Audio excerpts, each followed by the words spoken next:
concept de cette table de concertation, c'est parti d'un constat. Depuis les trentaines d'années, nous avons toujours appris ou bien écouté de la part de certains acteurs de la population, de même des acteurs de l'UMFDC, pour dire que les acteurs pour la paix en Casamance sont divisés, chacun travaille de son côté. Alors, fort de cela, nous, en tant que jeunes qui venons tous de prendre le train en marche, nous avons dit on a souhaité rectifier cela en voulant mobiliser les acteurs et en mobilisant les différents acteurs qui interviennent dans le processus à pouvoir contribuer vraiment à travailler ensemble, partager des informations et pouvoir avoir une seule stratégie pour aller vers vraiment le retour de la paix en Casamance. Donc c'est ça qui nous a motivés vraiment. Et nous avons été écoutés et on a partagé cela avec notre partenaire AGWS qui nous remercions vraiment, qui a voulu faire un test avec nous. Donc c'est grâce à AGWS aujourd'hui que nous avons pu quand même mettre cela comme activité et tous les deux mois maintenant, nous allons mobiliser tous les acteurs vers le pays de la Casamance de pouvoir échanger sur le plan d'action, les difficultés, mais également de discuter sur l'évolution du processus de paix en Casamance. Le minimum, c'est d'avoir du matériel pour convoquer les gens, etc.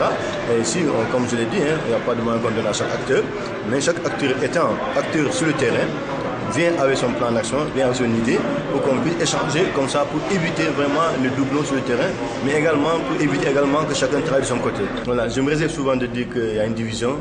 Je veux dire que c'est les stratégies ou bien à un moment donné, ou bien les intérêts qui font que certains sont obligés de créer de se retirer d'un groupe pour être d'un côté. Mais je pense qu'eux, ils ont le même idéal. Mais je pense qu'autour de cela, c'est qu'aujourd'hui, l'État également, comme la société civile, et chaque acteur, nous l'avons constaté aussi, chaque acteur vient avec son programme, intervient dans une localité, etc. Il dit sous éléments. Donc c'est autour de ces questions-là que nous pensons aujourd'hui qu'il est important que nous, les acteurs de Wabo, nous travaillons pour montrer qu'une synergie est possible, pour maintenant aussi accompagner le MFDC à être ensemble, mais aussi à accompagner le gouvernement à être ensemble.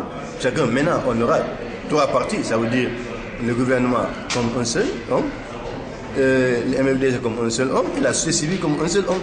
Mais qu'on n'ait pas à retrouver plus d'acteurs au niveau de la société civile, plus d'acteurs au niveau du gouvernement et plus d'acteurs au niveau du MFDC. Donc c'est tous ces intérêts qui font aujourd'hui que si on voit qu'il y a le processus toujours un compromis, c'est qu'il y a beaucoup d'intérêts personnels qui sont en jeu. Donc nous, en tant que jeunes, nous lançons un appel à tous les acteurs qui ne sont pas là aujourd'hui.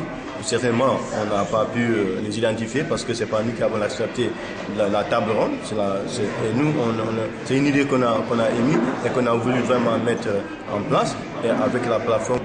Donc cette rencontre-là, on a posé la première pierre aujourd'hui et on va continuer cette réflexion. Et en écoutant les participants, on sent qu'il y a un besoin d'aller ensemble et d'être ensemble et travailler ensemble.